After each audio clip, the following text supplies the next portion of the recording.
So welcome out one and all. You did want my own personal opinions on the entire interview that Hiro Mashima had during 2016 Japan Expo. Now, I am also as well going to link you the actual interview down below as well. However, though, they are a little bit rough. They were done by, like, Nina2119, who is a fantastic deviant artist as well. You know, check her out Tumblr as well. She does some of my favorite fairy tale, like, fan art out of them all and all that. She is a fantastic artist, and I have to give her preps and all that. She did have to translate it from French to Japanese to English, but for it's really rough, and I've had to retranslate everything for it. And if you guys want to see a kind of little bit of a better translation on that, then I will link you down the two videos down below where I did talk about both of them. But regardless of what, none of it will be like up to, like, none of this will be out unless it was thanks to her. So, you know, we have to thank her for it, and it's just like, you know, show a little bit appreciated. Now, here's my thoughts on the entire interview itself, and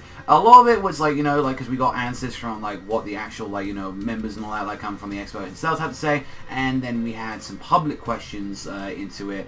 And at the start there, like, it was kind of like the original stuff that we've always heard about. It's like, you know, oh, where did you get into, you know, your manga and all that? Who inspired you? And it was like, you know, with the usual stuff is like about Dragon Ball and all that. I mean, we did find out a little bit more about like how exactly he does his manga nowadays. Like, having 4 assistants that he mainly like pretty much finishes up, like, it takes him around about 6-5 days depending on like what he does originally. And a lot of people that say like, no, Natsu's the main character or Lucy's the main character, it can finally be put to rest, because it's like, no, both of them are the main characters. And I don't see why people always have like this kind of thing where it's like, you know, like, oh, you know, Lucy's the main character since she's like the author, she's the writer and all that, she's the one telling it in her diary and stuff. And it's like, no, it's really both of them, to be fair. And the thing is that, like, when it was coming into it, is that we can kind of explain now why Hiro especially loves giving like fairy tale members a lot more of the higher up, like, yeah, let them have this badass moment, let us have this cool moment, let them be like on the top all the time. And it's because he was saying, well, whenever I'm doing a like character focusing on that, that's the one I want to focus on, and he's my favorite character. And it was like, okay, it's not really what you should be doing. I think it's like you should be focusing a little bit down on it. And, you know, he told us like a goofy story here and too. Like, you know, most of the like the people's questions that they had at like the Japan Expo wasn't the best, but we did find out how much of a G is, because one, he's into Overwatch, which is fucking fantastic, and he plays Reinhardt as well, which is, you know, my main boy. That's my main boy that I crushed with on fucking like Overwatch ranked matches. But it was mainly up until these, like, what the actual, like, you know, Q&A had for the public to ask about him. And he was talking about, like, Zeref was always going to be a part of the manga. Like, he was always planned from the start, very early on. Like, he said that was going to be only, like, 10 volumes worth of, like, that he originally planned for in this series. He was like, I would have been happy if it was just 10 volumes of, and that would have suited me. So, like, a lot of the stuff, like, when we was hearing about, you know, Erigor and all that, was already kind of very set up as well. Same thing can be said, like, because around about the time, like, I'd like to say Tower of Heaven, like, if he knew that it was going to end, I'd imagine Tower of Heaven would have been mixed in with Zeref. Like, I'd imagine, like at that point, like, Jalal would have unleashed Zeref, and that's what would have happened. Like, the curse would have came out of him, and he would have fought, like, Zeref, and he always had the plan of having the brother kind of stuff as well coming into it. And he's, like, he generally has a lot of, like, interest and a lot of love for this character as well. Like, he really does enjoy Zeref, like, the concept of him a lot, which, you know, that's awesome, especially as well. And, like, we did get an answer like why he stopped Monster Soul, like, during this, because Monster Soul was happening, or, like, I believe he was doing it when Fairy Tail first published, and it was like, it was just on a contract. We knew, like, you know, that's, like, we knew for, like, pretty much from the start that it was going to be a contract, and we knew that it was going to end there. And I just couldn't think of much good stuff into it, like, there, like, you know, that was the thing about it. And I was like, oh, like, and when he's, like, talking about, like, there was, like, they were asking, what about some of the, like, the loose details and all that? What about, like, the rest of the world and all that? What about the Ankhseram curse? What about all this stuff? And what about some of the backstory between some of the characters, like Sting and Rogue before meeting in Fairy Tail, Jalal during the Tower of Heaven stuff? Hiro says there are some, like, not every character is going to have their backstory. Like, I don't think anyone's going to give a fuck, like, about Bacchus having his flashback in there, or, like, some of, like some of the random people from Blue Pegasus and all that. I don't think anyone gives a fuck about Ichiya's, like, Ichiya Gaiden or anything like that. I don't think anyone gives a fuck about that, but it's, like, some of the stuff might be explained. Like, maybe we might, like, since we haven't had Juvia in an actual fight yet, we haven't seen her in a, like, against a Spriggan, maybe we might see, like, stuff with her like, from what we've seen of, like, maybe, like, when she was now about to join Phantom Lord, the only time we'd ever seen her was, like, in the anime, like, when she was, like, there, like, previously, saying, like, oh, she was just, like, always mocked for, so maybe we might see, like, early young, like, Julia flashback, that might be a thing, like, into the, series, like, that we might actually see a little bit, like, more of some of the other characters, like, and now that the fact with the latest spoilers as well, it definitely feels like we could have a little bit more, and maybe a little bit of the flashback between some of the Spriggans as well, and find out a little bit more about them, because since, you know, we don't know too much about, like, why exactly they wanted to join Zeref in the first place, so I'm wondering about that. And one of the biggest questions we were saying was the Ankhseram one. Now, the thing is that, like, Hiro, especially in this part of the interview, sounded confused. He, like, from how it was actually translated originally, it was saying that he, like, didn't know idea, and he had no more plans for that, where it sounded like it was like there wasn't gonna be another immortal like Mavis and Zeref. Like, it was the way how it was being interpreted. Mind you, it's text at the end of the day, so you can't really tell it, but it's like, maybe they're saying, like, I have no plans for another immortal, but he didn't know. It's like, it could also mean I don't really have any plans for the Ankhseram, which a lot of people are saying that's the final villain in Fairy Tail. And to be fair, like, I like the concept of the Ankhseram god. Like, I like this. The thing is that I don't want another Naruto Kaguya, like, out of nowhere. And this is the thing, is like, Zeref's been built up since, like, near the start of the manga. Same thing, you know, with, like, Madara Uchiha from Naruto, which the two kind of work, you know, intertwined with this, and I feel like this is the perfect example, is that we knew so much about Madara, we always kept hearing these legends, these fables. Same thing with Zeref at the start of Fairy Tail as well. However, though, it's like, you know, with Kaguya, we literally only started hearing about it until, like, the last, like, 50 chapters or so of, like, Naruto, and it's like, I don't want that to kind of happen with Ankhseram, because it's like, oh, it's just a strong person like that. Well, you know, Zeref has character, he has personality, and it's just, I don't want just, oh, this one out, like, if anything, I would love if the curse goes wild, and, like, maybe he has some sort of demonic transformation, like, later on in the series, and to be surprised and all that, he, like, when there were the bits talking about it, where it was like, you know, like, what does he think about all the fan fictions out there? He's like, I fucking love it. I love it. And it's like the same thing when he was talking about, someone went to talk about why do you keep doing, like, ecchi girls? Why do you keep doing, like, sexy, like, clad-in bitches and all that? And he's like, I love it.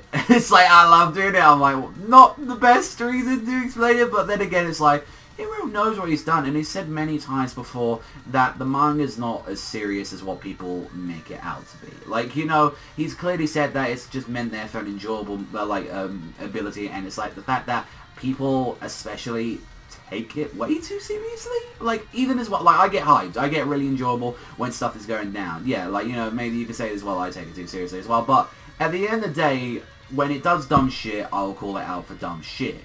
However, though, like, you've got also as well to take it with a grain of salt. It knows it's not going to be the next fucking Berserk. It knows it isn't going to try to be no masterpiece writing. It's entertainment at the end of the day, and it's something that just infuriates the fuck out of me with readers, especially, is that no one be acting like that, because guess what? You read it for free, and a lot of people that read it just want to hate on Fairy Tail, and that they're entitled little pricks. That's just the fact. It's like, if you had to pay for it and all that, which, you know, fucking, like, a good majority of us have Crunchyroll accounts to fucking read Fairy Tail. At the same time, it's just like, no, it's out there, and it's like, this is one of the reasons why I want, like, you know, them to, like, crack on with, like, you know, taking a lot more of these sites down, and it's like, you know, we should just only have stuff like Crunchyroll out there, or a few other, like, ways of getting out of them. I wish that they, like, came out at the same time, I wish they would be out Monday, but that's before the magazine gets out, so it's annoying, but regardless of what, like, yeah, when, especially they were asking, and it was talking about, like, there was Fairy Tail, they're like, when they're like, some fans, like, there was, like, actually had a couple of balls talking about saying, like,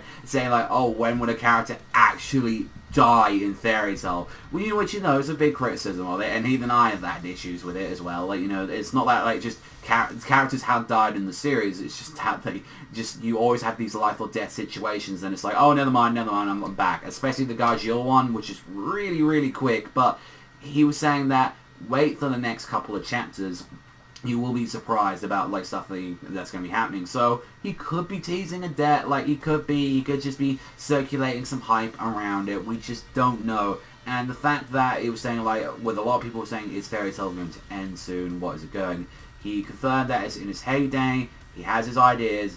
it sounds like, though, from what everything in the interview, is that it could have 2 to 3 years left in the series. Like, we could potentially end it. Because, like, you know, now the manga is now in its 10-year anniversary, and this is what he means by its heyday. It's like, you know, it's like, this is the highest popularity that Fairy Tail's been. Like, you know, like, definitely, like, especially when Season 2 started airing, that's, like, probably when, like, its amount of hype. Especially Tartarus, I'd say, is its peak. I'd say, like, definitely that's around about, and especially now that we're at the final cut of, like, big arc, I definitely feel like that's what's going to be happening. But it really sounds like this war could go on for a little bit longer, especially with the latest chapter. A lot of people are thinking that, because this probably is going to be the longest Fairy Tail arc. At the moment, it's about, like, 55 chapters long, and I think Tartarus was about 70 or 80 chapters, and Grand Magic Games is about 80 chapters or so, if you're including the Dragon War into it. Like, it's like, so this is probably going to be the biggest arc, like, in Fairy Tail, and the longest one as well. So we'll honestly have to see about that. But like, Hiro, like I don't know, it's just like I feel like he gets a lot of shit for, like, what he does, yet, like, you know,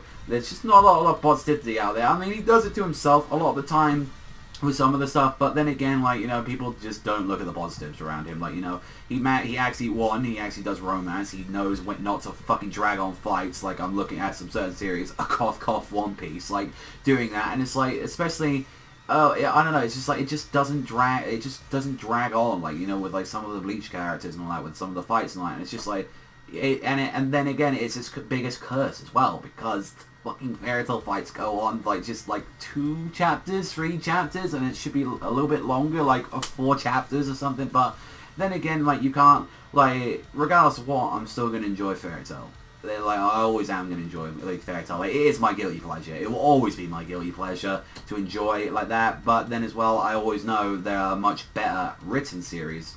Just because something is better written doesn't mean it's, like, more or less entertaining, though. So, you know, definitely that. And one of the ones I'm going to definitely lead off was when he said, one of the questions was, will Gray finally give his answer to Juvia, or will he make her wait? And definitely it was, like, pretty much him saying that, yes, like, he will give a answer. And I was like, okay. So we've already seen the relationship stuff going with Gargiel and Levy. That's already gone down. We've seen plenty of moments with Natsu and Lucy.